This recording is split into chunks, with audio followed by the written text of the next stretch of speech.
Good evening. Welcome to the April 2022 meeting of the Gungahlin Community Council. My name is Peter Alford and we have two other members of the Gungahlin Community Council executive here with us and just one or two others in the room this evening. It's probably our lightest turnout for some time, but I'm sure there'll be many hundreds of you watching on Facebook. We had a little bit of a crisis. We had a plan to have a number of speakers from the law enforcement and sort of crime prevention area this evening, but it's turned out that a lot of people have suddenly become unavailable at last minute. Unfortunately, Laurie Blackall from the Neighbourhood Watch Association is able to join us, and he'll be speaking a little bit after we've been through some of our normal updates that we do. So let me move on. For those of us, a small number in the room, have noted that you've checked in. We are streaming this on Facebook, so please be aware of that, and we will be retaining a recording of the meeting online as well. As I mentioned, we'll go through a little bit longer update on some of the things we've been working on in the last month.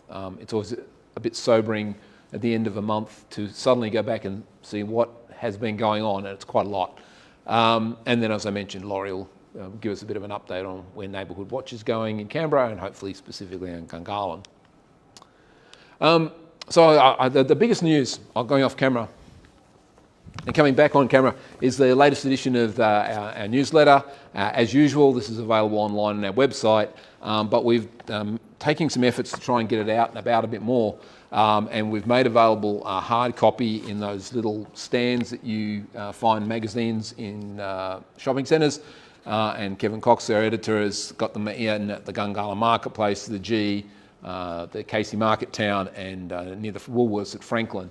So if you really like your hard copy, then this is definitely the one to pick up. This is a bumper issue. It's 32 pages, and there's a really broad range of articles about a range of topics, some of the core things like planning, but also programs run by the ACT government like the Container Deposit Scheme, some updates on projects underway in Gungahlin like the floating wetlands for Yerrabee Pond, the development of Gold Creek Homestead, and so on. So there's quite a good range of articles and some discussion pieces on different approaches to doing things like managing energy and consuming energy. So I commend that to you, and thanks to all of the authors who contributed, and to Kevin and Jason Tankard for pulling it together. And now one of the things we talked about last month was this document that the ACT government had produced called a prospectus for Australian public service investment in Gungahlin. And I've just repeated here the key summary at the end, which is the document lays out the value proposition for Gungahlin as somewhere to host a federal government agency, and potentially this idea of a flexible workspace, flexible work hub to support public servants working more closely to where they live in a location that may not be their standard office. Something that's been floating around as an idea for many years. So we're very positive about this document. We went and had a meeting with the Chief Minister's Department and gave them some feedback on the document, pointing out that they hadn't mentioned that Gungahlin has by far the best broadband infrastructure in Canberra, and therefore is well suited to supporting flexible working in multiple locations from an office and from home. And so we flagged that, and we also mentioned that as well as pointing out that there's plenty of land available in East Gungahlin for further development, the Suburban Land Agency, as a result of the advocacy we've had in the last year, are looking at treating that whole town centre development as a bit of a precinct rather than flogging it off block by block. And so that's a really positive and potentially exciting outcome for a public sector agency or a private investor to work in a project like that. We've then taken the initiative to share the prospectus with a whole bunch of, all of the federal MPs, so they're aware of it, and then followed that up by asking those politicians to have a meeting with us to discuss the sort of things that are important to us in the context of the federal election. I'll come to that in a moment. And the Chief Minister's Department are making a point of taking this prospectus and getting it out to a whole bunch of retailers and other organisations who might be interested in Gungahlin. So they're looking to leverage it quite well, and it's been a pretty positive discussion. Good actually for us to be engaging with other directorates beyond just the Planning Directorate particularly. We found the meeting to be quite positive. As everyone will be aware, that we're going to the polls. This is for the federal government, not the ACT government. And really the key asks are those that are those investments and programs that are normally funded by federal government. So they're not necessarily things that you would expect a federal government. We're not going to ask the federal government to do things that they don't normally do, like upgrade parks, for example. That's normally the role of a local council, or here in Canberra, the ACT government. So the key items we're looking at are perhaps coming on board with some of the ideas in the prospectus and looking to invest in employment in Gungahlin.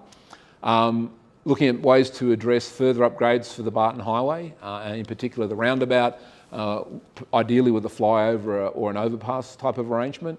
That also has the support of the Gungahlin Community Council. They have some serious concerns about that intersection as well. And the NBN is a federal program, and we're looking to ensure that the tiny portions of Gungahlin that haven't got the NBN, Casey Stage 2 and the Community Hall, get upgraded.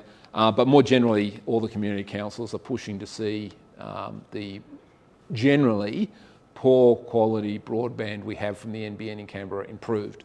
We're just very fortunate here in Gungahlin that we don't have those challenges that they have on the south side. And of course there'll be a bunch of other things in that space that Gungahlin lacks, like more aged care beds and so on. But they're kind of the key things. If you have a view on this, we'd be more than happy for that feedback to come along, and we'll add that to our list of things as we encounter people. And we're proposing that we'll have a Meet the Candidates forum, and some details for that will be out soon. We're kind of thinking that around the second Wednesday of the month, which we normally have, would work, because now with the election date so late, in fact, latest it possibly can be, we can actually fit that in on the 11th of May. So, but that's not locked in yet, but that's what we're working towards.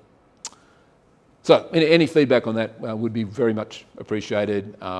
Online chats, email, questions from the floor before we go along. So I'll just move on to some of the long-running issues we've been tracking, and just sort of flag those that have moved forward.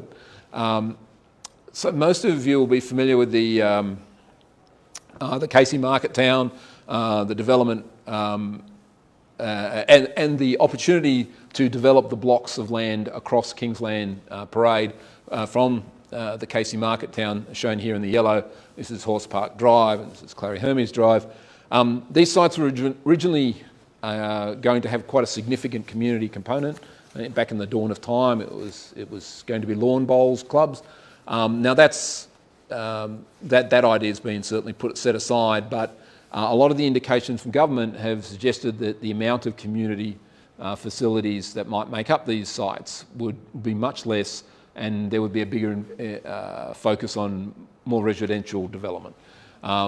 In the 2018 planning strategy, the Casey area is identified as a residential densification zone. So the intent of government is to increase the density of housing in that area. But exactly what they plan to do with these blocks is frankly unknown. The Planning Directorate have indicated that it's up to a decision of government, which means the actual politicians are looking to making some decisions. We flagged this with the Planning Minister and not yet had a response. That was about 2 weeks ago. And one of the most passionate local advocates around Casey, Mark Scarborough, who used to run My Gungahlin, has also been in contact with the Minister's office and most of the MLAs, and Leanne Castley's picked this up and written a long series of questions that have been tabled in the Assembly. So we're all trying to work out what the intent of the government here is, but most importantly, we'd like to be able to sit down with the government as a community and talk about what are the opportunities to do something here earlier rather than later, and that's been an ongoing challenge. Just on the Planning Minister, we sort of to complete our first year of our big campaign for the Town Centre, we went and had a meeting as a number of representatives from the executive. I met with Mick Gentleman via video to discuss where we'd got to, and this is really sort of the key points out of that meeting. The short story is draft variation 364 that controls how the town centre will be developed is going to proceed. There will be no further opportunity for comment or correction. They will make two small changes recommended by the inquiry around removing a sunset clause for reviewing land set aside for commercial use. We have asked for some of the consultants' reports on best practice mixed use to be made available, and the Directorate have been resisting that, and fortunately the Minister's Office has made sure that they've been published and they're now available online. It's a classic case of be careful what you wish for. They're there's quite a large amount of material to digest there, but we'll share a link to those very soon. We're also told that the community facilities assessment in Gungahlin, which has been running now for the best part of getting close to a year, I suspect, we should see that assessment come out, and that will hopefully inform, pretty much give some guide to all the facilities that are needed to be built into Gungahlin somewhere, somehow, at some time. But the bottom line, and this is a quote from our letter back to the Minister after the meeting, is that we're still really concerned that after all this advocacy, that our primary concern with the developments in the town centre haven't been addressed. Draft variation 364 actually increases the amount of residential. It was already a very large residential footprint in the town centre. It increases that at the expense of commercial office space, and there's really no solution in the proposed plan variations to improve the outcomes of mixed-use developments. So a lot rides on the outcomes of the consultation being run by the Suburban Land Agency. So we wait for that. So yeah, it's been a long road, but I feel this campaign is going to continue on into another year. Now, I'm not sure we've ever highlighted this, and maybe all of you attending, both virtually and in person, are all experts on how the ACT government interacts with people. Their primary platform is something called Have Your Say, and they've renamed their projects page to Have Your Say Conversations. And this is where the ACT government posts proposals for ideas or specific projects and seeks community feedback. So here's the link, and this is what the front page looks like. And there are many projects. If I had done a screen snap of even the full list, it would be many pages long. But you know, there's an update on what to do with the Kingston Post Office. They're looking for consultations on how to deal with wrongful convictions. You know, what do you want to do about replacing mature trees? But then there are very specific ones like the new KC Recreation Park and better play spaces in Aranda, Chisholm, Gordon and Ngunnawal. And these are places where you can go and have some very direct feedback on proposals that the ACT government are having. And I can't stress enough, if you don't say something, then you can be guaranteed nothing will be heard. So what I've done is just pulled out a few of the Have Your Say consultations underway to give you a flavour of what's going on. The first one is this Casey Community Recreation Park that I mentioned. This is the location for it. It's at the bottom, sort of the middle of the long skinny bit of Casey. In the area that was originally Springbank Rise near the dog park. It's a very large community park. There was been a few consultations run by MLAs, but this is the kind of the Directorate led one. They have an online survey, so go to the Have Your Say website, find this project, do the online survey. They've got a couple of pop-ups where you can come and have a chat to the planners about what they're thinking. There's more material about the proposals and ideas on the page, or you can send them email. And so they're the two pop-ups. One was at lunchtime today. The other one is on Saturday, the 30th of April. So they're pop-ups at the Casey Market Town. So get along to those, but strongly encourage those interested in this area to have a look at that.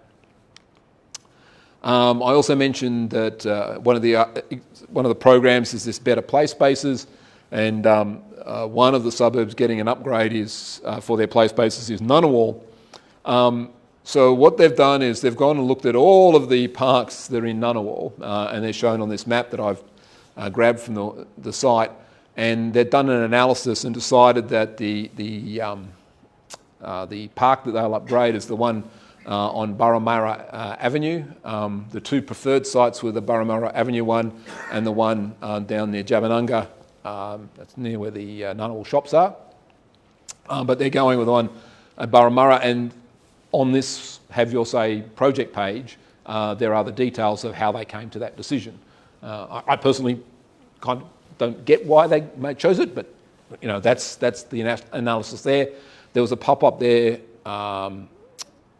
yesterday, so that's why that's not an option, but there's still the opportunity to have complete a survey, send her an email, and again, these things are usually open for a month or so, so if you want to have a say, jump in.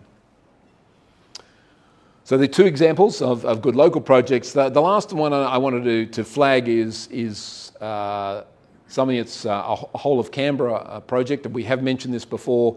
The Planning Directorate have for the last 3 years been working on a reform of the ACT planning system. They've acknowledged that it's producing poor outcomes and getting the wrong things happening. And what that involves is putting a new planning act, that's the legislation that the government agrees on, in place. They've introduced this new idea around district strategies. Some of that detail's yet to be defined. And they will come up with a new territory plan which defines what things can be where you can build, have industrial parks, where you can have office blocks, when you can have low density housing, medium density housing, and so on. They've got to the point where the new Planning Act, or the draft planning bill, which is about 700 pages of legal stuff, legislation, and they've put that online for consultation. And you can either provide a quick comment, some detailed feedback, or a full submission. It's open for a long time because it's a lot of work to digest it, and it's pretty important that we get this right. But it's incredibly hard to get yourself around 700 pages of stuff if you're not a lawyer, or if you're not very active in the planning system and understand the consequences of this. So there are some online briefings on specific topics, and I'd encourage people who care about that to get involved. But if you care about the planning system, please do contact us, because we'd very much appreciate other eyes looking at this, and perhaps some sort of a working group to discuss whether we think it's good, bad, or indifferent. So, quite a big component, big lumpy item that really is overdue. One of the other things we've done since our last meeting is we lodged a response to an amended development application. This is for Block 3 of Section 246, which is this site on the back in Camilleri Way. This is where we are now at the Gungahlin Club, so it's at the back here.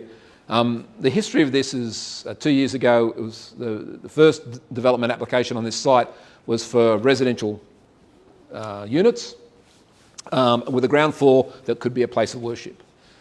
Within about a year, that was amended to be residential units and a hotel. This DA says, let's make it all residential.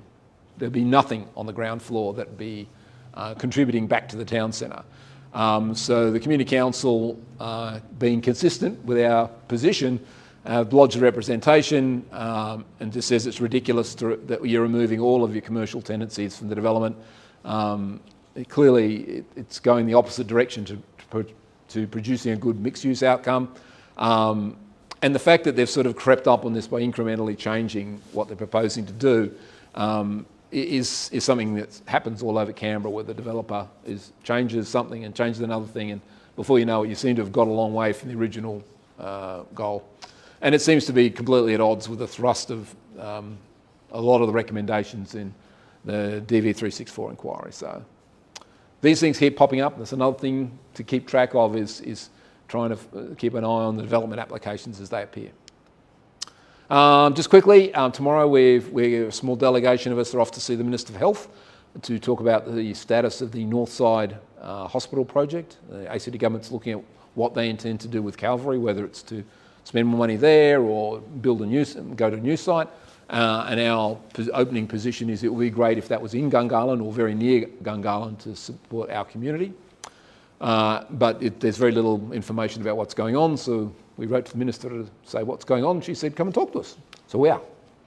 The ACT budget consultation process is currently underway. This is where everyone, individuals, community councils, business, get to provide ideas and suggestions to the government around what should be in the budget. So again, this is something we very much appreciate your input on. If you are telling the government what you would want money spent on, then we would like to put that into our submission, and you should take time to put a submission in as well. And that is also something that's on the Have Your Say site. So that's where you find all that. In October, we asked the Minister for City Services and Roads, Chris Steele, to set up a regular meeting with us and other community groups to discuss what's going on in town, in the district. They've not responded to that request yet. We email them and ring them up every couple of weeks, but nothing's happened yet. And we're waiting, as I mentioned before, on the SLA to get their consultation underway, so we look forward to that. So that's all I had this evening. Are there any questions from the audience or from the online community? No questions online? Nothing from the crew? All right, yes? I have a question about the DA Block 3, Section 6. Yep. Is that being built? Is that being built already? Is that got that? Some construction has started. Yeah, okay. What we've seen is that it's not unusual for some development applications to get approved for initial construction. So Right. the hole in the ground for the car park Yep. is kind of going to be the same regardless of what the rest of the building is going to be like. So I don't know the specifics of that. I just, we looked at the development application as requested, Yep. and I was a bit surprised when I went and picked up the aerial photo, and there's work underway. Yeah, and when you showed it, I was like, oh, that's interesting. Yeah, So, but that's not unusual. okay. The establishment development they were excavating before the final DA was approved, for example. Okay. Thank you. That's right. All right. Well, with that, I might hand over to Laurie, and he's got his stealthy green top on. Laurie is president of the ACT Neighbourhood Watch. Yep, and I'll come back. Well, I'm trying to get Laurie to follow me out. You want me to follow you? Yeah. So do you need something to rest your machine on? Yeah. And you want to leave the screen on so that Miwo gets some light. Okay. You want a white background? Yeah. Okay, I can make that happen. The first one. Get you to clip that on. So here's Laurie to talk about Neighbourhood Watch. In there, facing the river.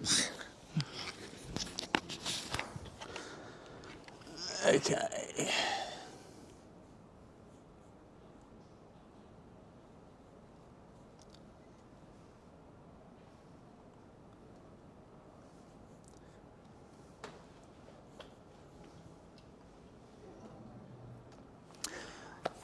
Okay, well, good evening, folks, both online and in person here.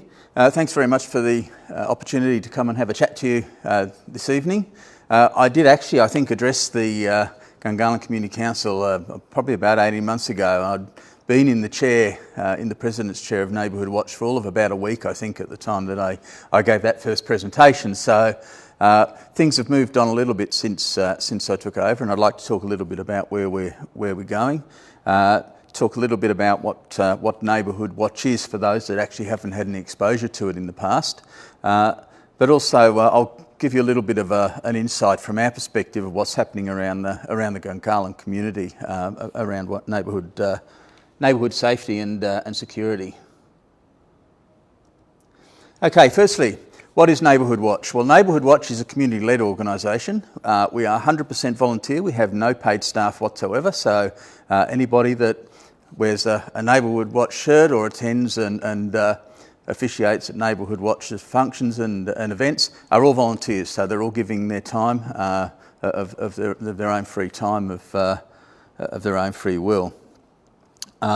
We are a crime prevention and safety organisation. Our prime responsibility is to improve, I guess, the well-being in suburbs and in your neighbourhoods by improving safety and security. So we're actually only, I say that we're only one element of community well-being, and unashamedly our focus is on crime and safety.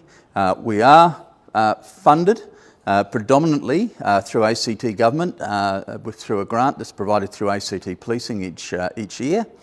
So given that they're the main funder of our activities, we need to focus on those aspects of our work. It doesn't mean to say that we don't go and attend Easter egg hunts at Yerrabee Pond on Sundays, or get engaged in some of those community building activities. And in fact, it's an ideal opportunity to link the two aspects of a community together. And indeed, that Easter egg hunt on Sunday was an extremely beneficial activity for us as well, and we had a lot of interest from parents and a lot of interest from the kids for our what I call our magic pens, and I'll talk about them in a minute. We do operate very closely with ACT Policing, as you probably guessed, given that they provide a lot of funding for us, but we're also work very close partnership with Crime Stoppers. So they're the sort of I guess the third point of the crime prevention and safety organisation around the suburbs. A memorandum of understanding signed with Neil Gagan at ACT Policing sort of underpins what we do and levies their expectations on what we do in the community, but also provides us with some surety of what ACT Policing are going to actually give us and help us, and how they're going to contribute to the work that we do in the community.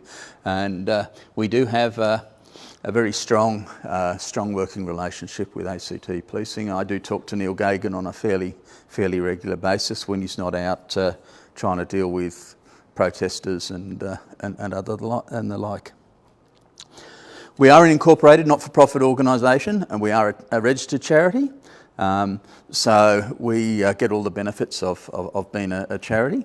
And I heard a couple of people talking about constitutions, an issue very near and dear to my heart as well. And we're sort of working through those sorts of issues that I heard you talking about ourselves, as we do have a constitution, but it is in a bit of need of revamping to bring it up to, I guess, some modern thinking about how organisations such as ours should run. We are managed by a board of management. We have 7 members of our board of management at the moment, and then we're supported by a number of other volunteers who do work for us. Membership secretary, an IT support, a couple of IT support people, a media advisor, etc. So we've got those sort of support staff around us to help the board. And I've talked about the grant. Okay, I'll talk a little bit about the operations of Neighbourhood Watch, because this is where we're actually moving quite significantly from what we were doing a couple of years ago. Neighbourhood Watch traditionally has been focused on areas operating out of a suburb. So, for instance, I live in Casey, unfortunately in those couple of blocks that don't have the NBN to the house, so I'm in stage 2 and I'm literally a stone's throw away from the new park, so I have a lot of interest in those sorts of activities that you talked about, and I really appreciate the work that you guys are doing to help us there, and indeed Mark Scarborough, who's also a member of Neighbourhood Watch, as well as closely involved in the community there, is a big help. So we are based around suburbs. That's actually changing quite considerably. We've now got about 5 or 6 areas across Canberra that actually encapsulate a couple of suburbs, or in 2 cases, they actually look after 3 suburbs across Canberra. So the notion of somebody just looking after one suburb is starting to go, and I'll give you a bit about the reasons for that in a minute. So talking about multi-suburb groups, The other big change that's happening in Canberra, and it's happening right here in Gungahlin as well, the proliferation of apartment living, high-rise buildings, and Casey's got the new townhouse complex there opposite the market town, or the apartment complex opposite the market town there. I have a lot of people say to me, why do we need to worry about that? You know, you've got security on the front door, you walk up into your passageway, and there's really a few more barriers to security, to people wanting to get into your apartment. The issues there are a little bit different, but they still face issues around safety and security in those apartments. I won't go into the details of what some of those are, but we've had a couple of very useful meetings with a couple of the residents' associations in those in a couple of apartment blocks. The huge one in the Republic in Belconnen and the Oaks in Woden. And what I'd be interested to do from a Gungahlin perspective as well is actually start to engage with some of the apartment complexes that are growing up here. The other big thing, and this is a community-wide thing, it's not just Canberra, it's across the whole community, it's moved to online. Years ago, we relied on, and the reason we had just a single suburb, we relied on people walking around, dropping newsletters in individual letterboxes, and that was really the only way that we communicated, passed on information, passed on our crime stats, passed on advice from ACD policing about issues that were affecting them at the time. That's moved on. We've got a couple of areas now that operate solely in the social media space. They don't produce a newsletter. They produce information that they put up on their Facebook. Well, we use predominantly Facebook at the moment because that's the really where we started, and I guess some of the demographic that we deal with, that's probably the starting point where they're comfortable. So we're sticking with Facebook at the moment. We will move on to other platforms as that matures. So the move to social media is one of the reasons why people are starting to look beyond just their suburb and starting to look and deal with multiple suburbs. Aranda, Cook, Macquarie doesn't produce a newsletter. Their Facebook page, unfortunately, at the moment, it's not actually particularly active because there's sickness with the people managing it there. McGregor Holt in Belconnen is a very active group. Melba Spence is another one that's been around for a long time. I'm actually looking at the moment and talking to people in Nichols. I've got a couple of people in Nichols interested in helping me out to join Casey and Nichols together and actually run that as a group. And I would obviously be keen for other areas like Ngunnawal, Taylor, Moncrief, who all surround my suburb, to get engaged with them and to start getting some activity in those areas.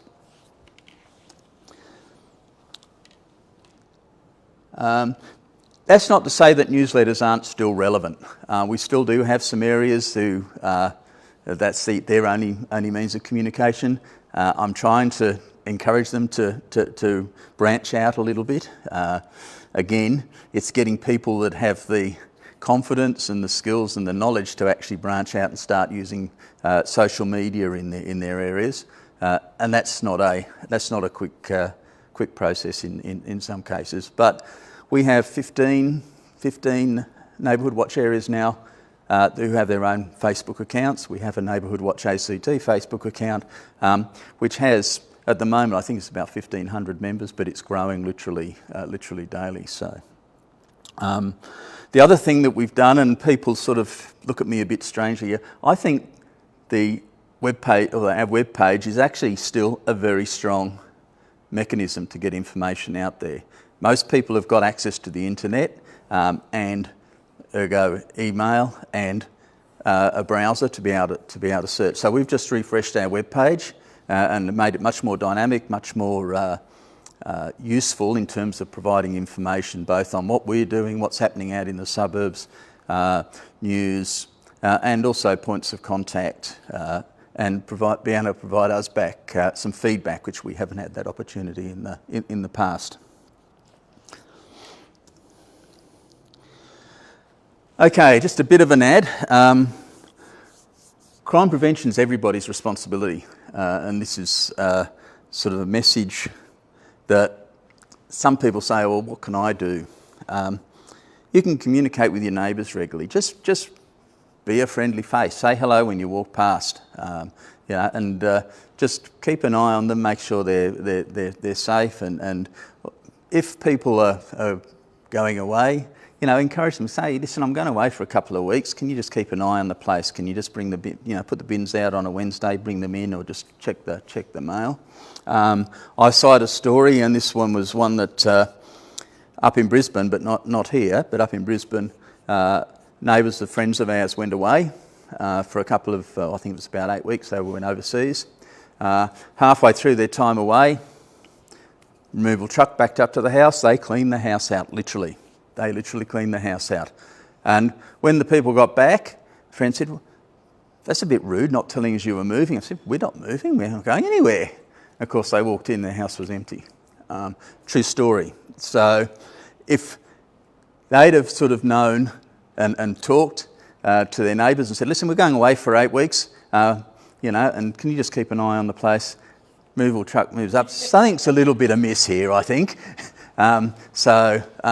It's as simple as that. And I mean, you can be not quite as at the far end of that, but if people are wandering around or tradies come to do some work, and you know your neighbours are away, and they're not going to have tradies coming in to do any work, and particularly around Gungahlin, where you've got a lot of new suburbs, a lot of tradies moving around, people coming in to sort things out when people just move in.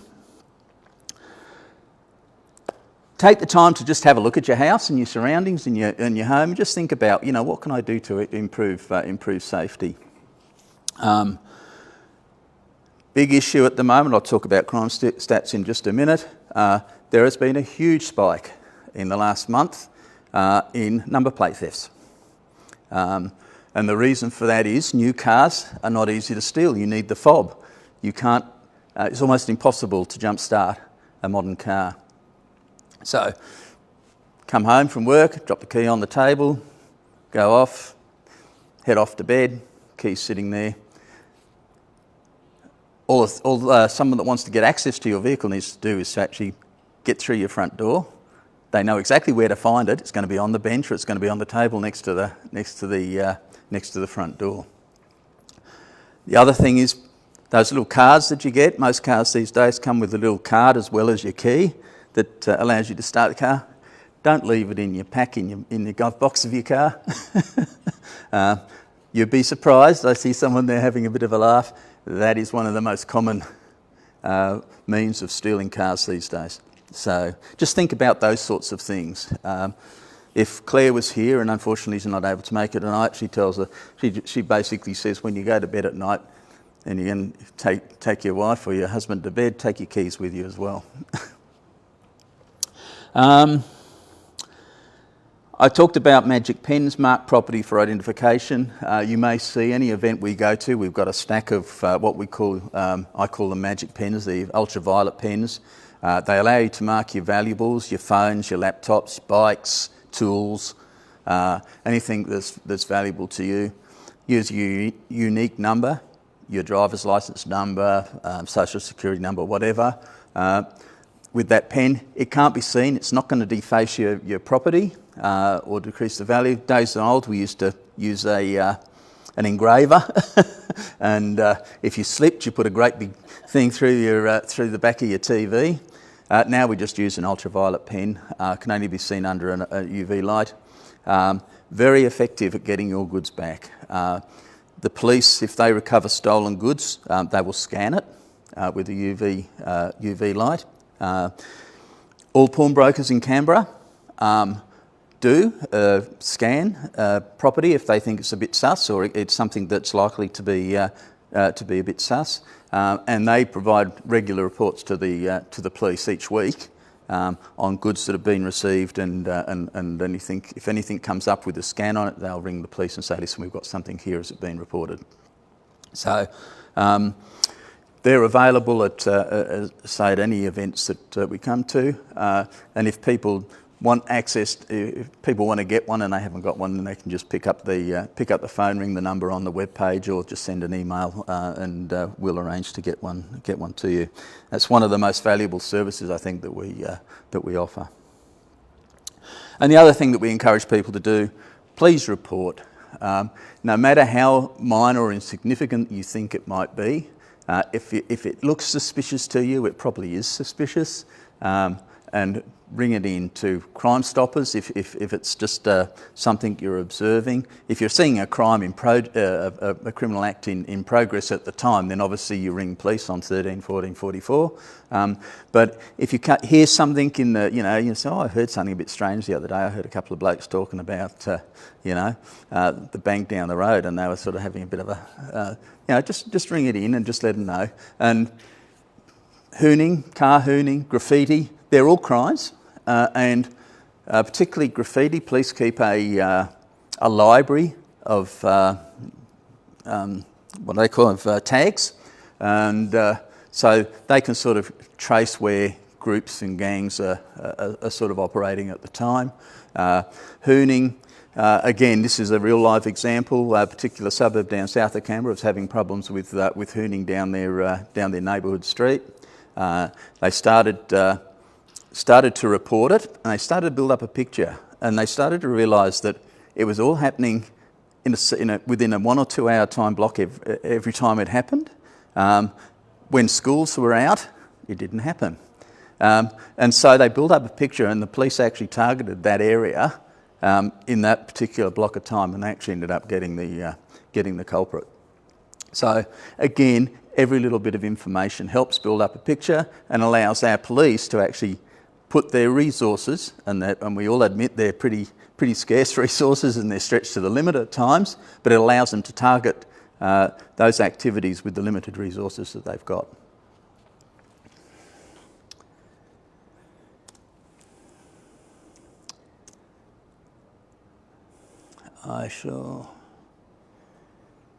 Okay, just very quickly, I won't sort of keep going. I think you gave me half an hour. I can usually talk for about an hour, and people, I won't bore you with that tonight. Neighbourhood Watch encourages safe and caring neighbourhoods, and if you've got a neighbourhood that's looking out for each other and helping each other out, you're actually less likely to be a victim of crime in that area. It's just I guess I talk about the vibe about the neighbourhood, and if people are looking out for each other, word gets around the Crims as well. They know the areas to pick, and if you've got an active neighbourhood watch that's actually active, not just those street signs on the road as you drive into your suburbs, but is actually active and is seen to be active and is active on Facebook and reporting things. That sort of message gets around, and it's been proven over the years that Neighbourhood Watch has been going that actually is quite effective in building safety and security in your neighbourhood. We talked about reporting. We talked about residents being conscious of what's happening around them, marking. That's pretty much that. I'll just very quickly, 2 very quick points, what Neighbourhood Watch is not. We're not a residents association. We like to work very closely with residents associations. We like to work with community councils, and we very often leverage off some of the residents associations' activities in their suburb. If they're running a picnic, as I say, we'll rock up with a table and some information. But we're not funded to run community-wide events that aren't focused on our primary purpose. The other thing that we're not, and this is the big not, we are not a vigilante group. As an organisation, we discourage vigilante behaviour. We're about reporting it to the right agency, the right people to actually deal with the activity or deal with the situation. Don't take the law into your own hands, and that goes as far as with social media. Be careful what we put up on Facebook. We had one in Casey a year and a half, 2 years ago, where they posted a video of a young teenager acting a little bit suspiciously, and it was splashed all over Facebook. That's probably a little bit inappropriate, identifying a minor in that way. Send that on to the police. They'll take they'll take a look at it and they'll take the appropriate action. They'll either go and talk to them, or if they're a recidivist, then they might take further action. Again, not pointing any fingers at anyone or mentioning any names. We've actually had quite a nasty incident with one of the areas where an individual was pretty much bullied to the point where, unfortunately, he took his own life. So we are really, really conscious about that. I don't think that was the sole reason for it, but it was certainly a contributor to it. And I just, from an organisational perspective and from a personal perspective, I just don't want to see that happen. It's not the way we should be operating as a society. I don't know whether we've got anybody in multi-residential premises here, living in apartments. Probably some online, I suspect, if they're there. As I mentioned very quickly, they do just offer some challenges to us. Communal areas, communal car parks particularly, communal storage areas, private storage areas down in communal areas. They're all issues. Access controls are another issue, and I guess the general thing is people tailgating in behind people, particularly garages. So just be conscious if you do live in a multi-residential complex. I'm more than happy to come around and give you a bit of a presentation on those facilities in particular, particularly those online. If you do live in those complexes, I'd be more than happy to come around or send a team around to have a talk to you. So please check our website and get in touch with me.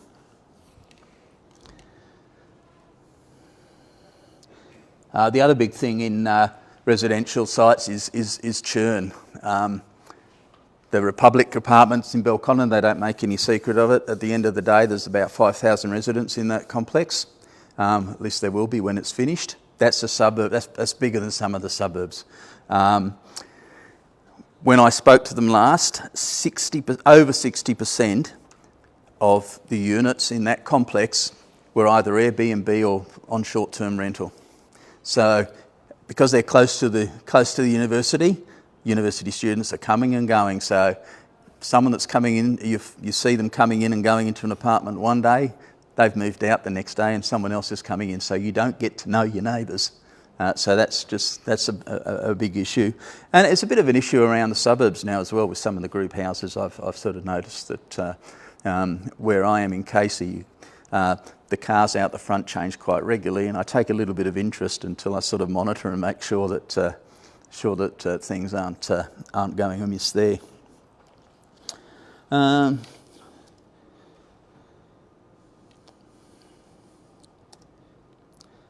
Okay, that's pretty much about all I wanted to say briefly on that. I'll just talk a little bit about Gungahlin in particular. Every time I go to a meeting, wherever I go to it, they're the crime capital of the world. So We really are. we're not actually. I'll just I did a.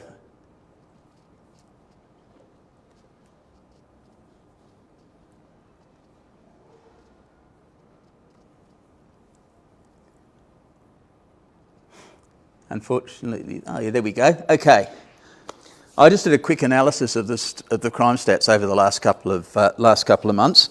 Pardon me for looking down while we've got the camera there. I know Gungahlin is probably not quite as populated as Belconnen and the city area.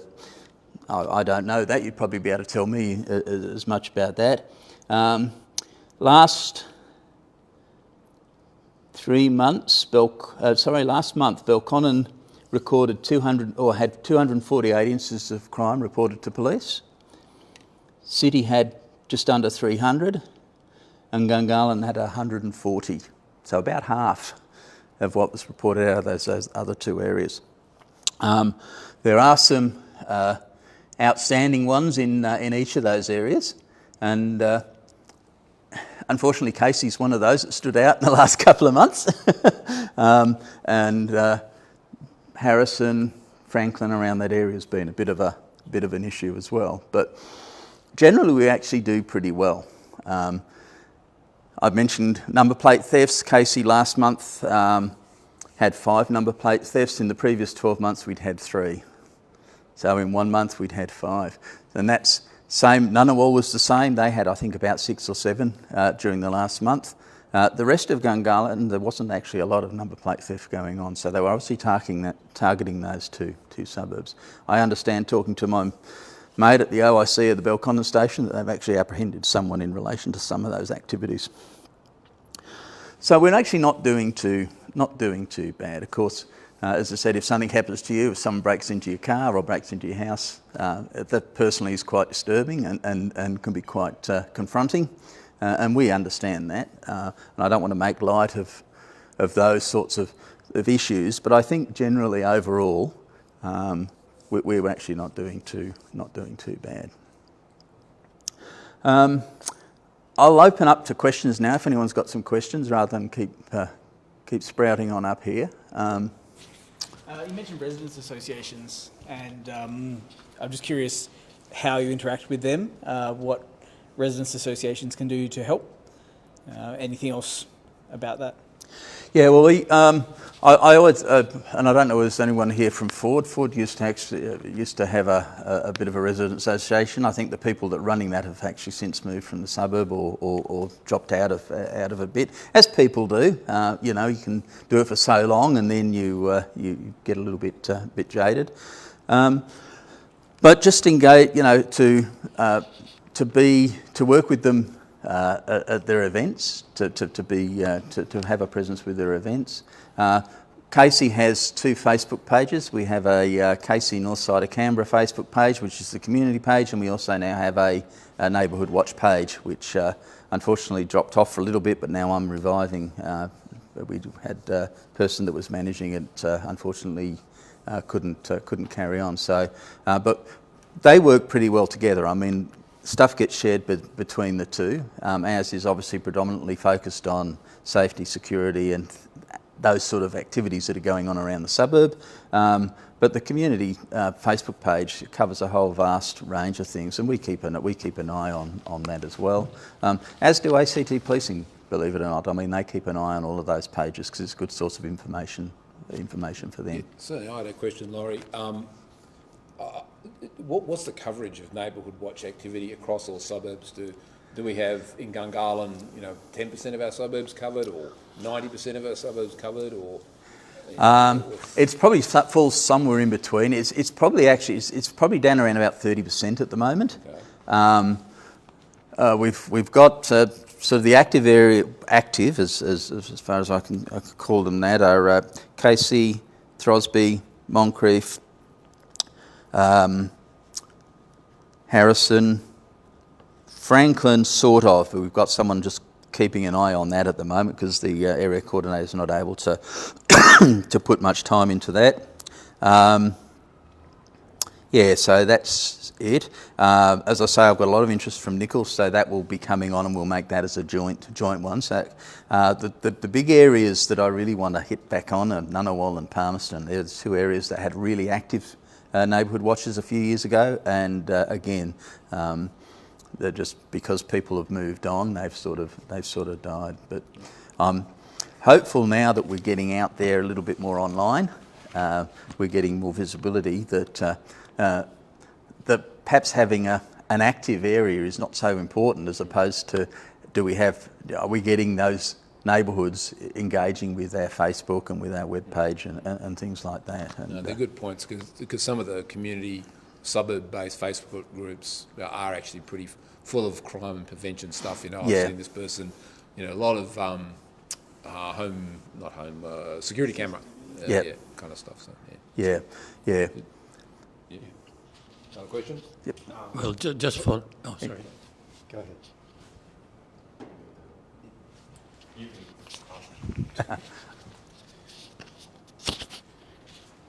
So with all the crime rates and stuff, do you think we lack with the police resourcing in Gungahlin or in ACT in general? Do we Do we lack with the police resourcing? Oh, I mean, I think, well, the police will tell you they lack resources as well. And that, I mean, as Neil says to me, if he's got 400 or 500 neighbourhood watch people out there keeping an eye out in the community, that's another 400 or 500 people he's got out there keeping an eye on things. You know, we do, and we know that the resources are stretched, particularly when they have things like the recent demonstrations that really put a strain. And again, I won't give any numbers particularly, but you know, COVID has impacted the police force as much as it's impacted the rest of the community as well. So they've sort of got the double, been hit with the double whammy in the last 2 years. I can't sort of comment too much before that because I've only been in the job for just on the 2 years. So we've sort of had all those issues come up while I've been trying to grapple with that. The reason why I asked was in Gungahlin, we know there's a shortage of police resourcing. It's not just because of the COVID or anything. It's been there. But do you guys, you know, as a neighbourhood watch, do you think the police resourcing needs to be good? You know, it should need to be improved, or? I think, well, I mean, we all think, you know, we'd all like to see the police numbers improved, and you know, I mean, Rachel Hutchker at the Gungahlin station. I mean, we've tried to work with them as best we can. You know, they've got 1 or 2 patrols out at any one time covering an area like Gungahlin. We know it's not, and we'd like to see a lot more out there. Yeah, and again, I think one of the benefits of a neighbourhood watch, and I talked about the hooning, the street hooning. There's a couple of other quite cogent examples where, you know, from information that they're getting from the public and through us, is actually allowing them to focus some of their resources a little bit better. One thing I will mention, just I guess more in closing so that we don't carry on too much longer, Neil Gagan's looking at ways of actually improving their ability to respond. He made an announcement over just before Christmas about online reporting of crime. That elicited quite a significant reaction from the community. Most of it was obviously in the negative because people said, oh, you know, if we haven't got a computer and that, how do we report online? Well, we got some message. I went back to their strategic communications people saying, can you give me a statement that actually says what he meant to say? Rather than what was reported. Well, not necessarily what he meant to say, even what was actually reported in the press about what he said. And yeah, it makes common sense that if you've had a car stolen and the car's disappeared, there's actually not a lot of point in the police coming around.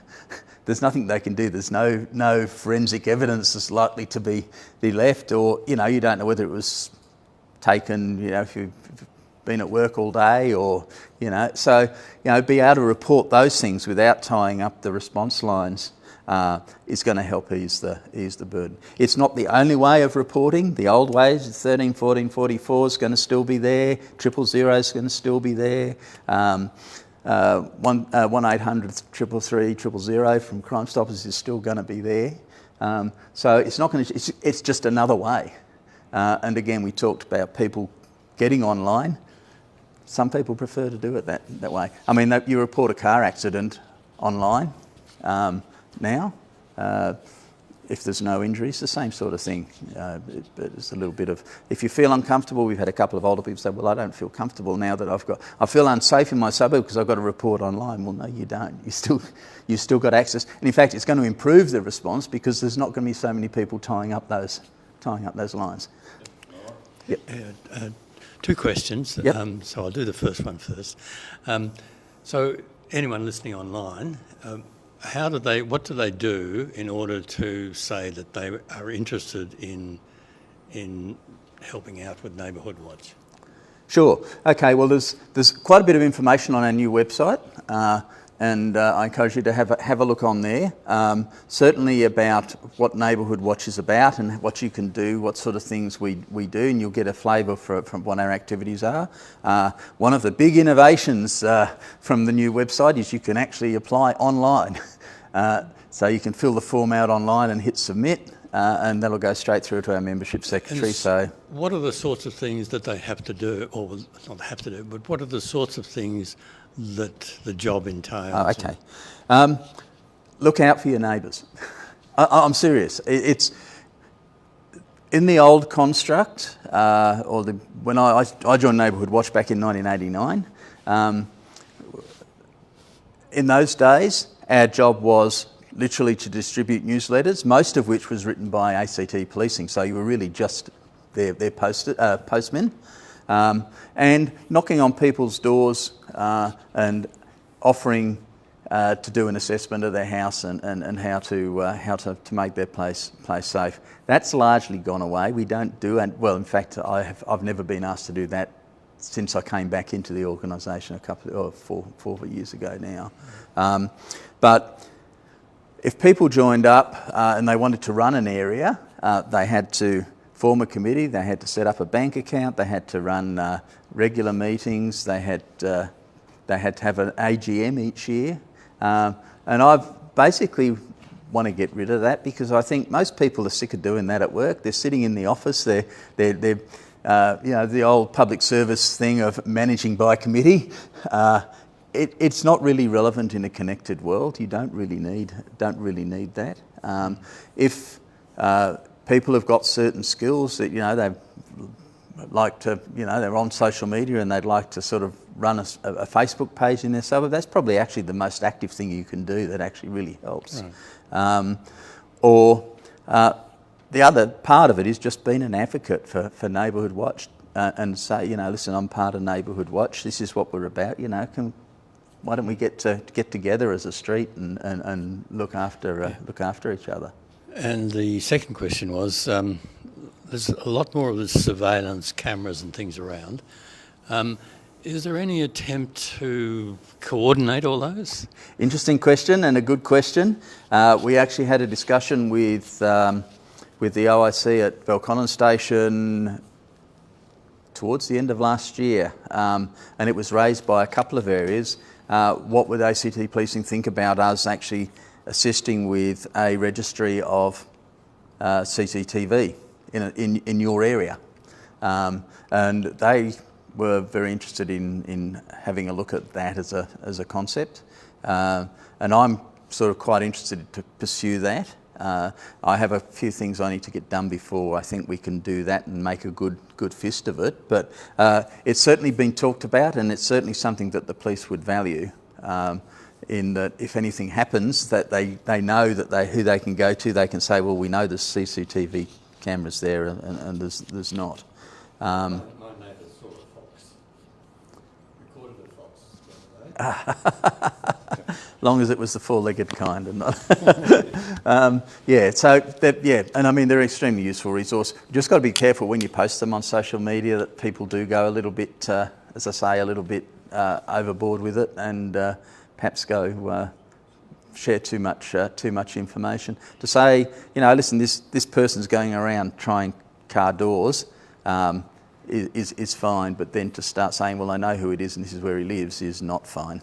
And that's where it gets to the vigilante stage where both leaving themselves open. I'm going to make one more. Is anyone, I don't know whether there's anyone online from Amaroo Ford. There is a Facebook page running around Amaroo Ford, Moncrief and Bonner that goes under the name of Neighbourhood Watch. They used to use the Neighbourhood Watch logo. We have forced them to take that down. They are not part of Neighbourhood Watch, and they have changed the spelling of neighbour to the US spelling of neighbour. So just be aware, they are not a registered Neighbourhood Watch. Not all neighbours are neighbour. Mm-hmm. That's exactly right, yes. But we do actually have, Moncrief has their own Facebook page and Ford has their own Neighbourhood Watch Facebook page. They're not particularly active at the moment. I want to get them active again so that they sort of subsume this other group. All right, Laurie, thank you very much for that. It's been really useful and really interesting to get an update. I think one of the best thing about Neighbourhood Watch is it's a great mechanism for the community to help themselves. And Indeed. like you say, the burden of being a part of an organisation is less now, and I think there are a lot of people in the Gungahlin community who'd be pretty happy to just do stuff online, because they seem to be a pretty online community. Yeah, So. that's I guess that's the big message to get out there is, you don't have to walk around delivering newsletters in the middle of winter. You don't have to deal with printers to get newsletters printed or anything like that. It's about building that communications within your community. Well, thank you for coming out. Thank you. Yeah, look, just on some of the other issues that Henley raised, we have had a commitment from the Minister for Police, gentleman as well, and he has committed to come out. We're just nailing down whether it's this next month or the month after to speak to the upgrades of the Joint Emergency Services Centre and potentially more police. So we'll see how that goes. But thank you for coming along tonight. Thanks for those who joined online. We are probably, but not certainly, going to be back in May doing a candidates forum. But as ever, if there are issues that you are interested in, or topics you want us to try and get some speakers around, please let us know. Thanks very much. Good night.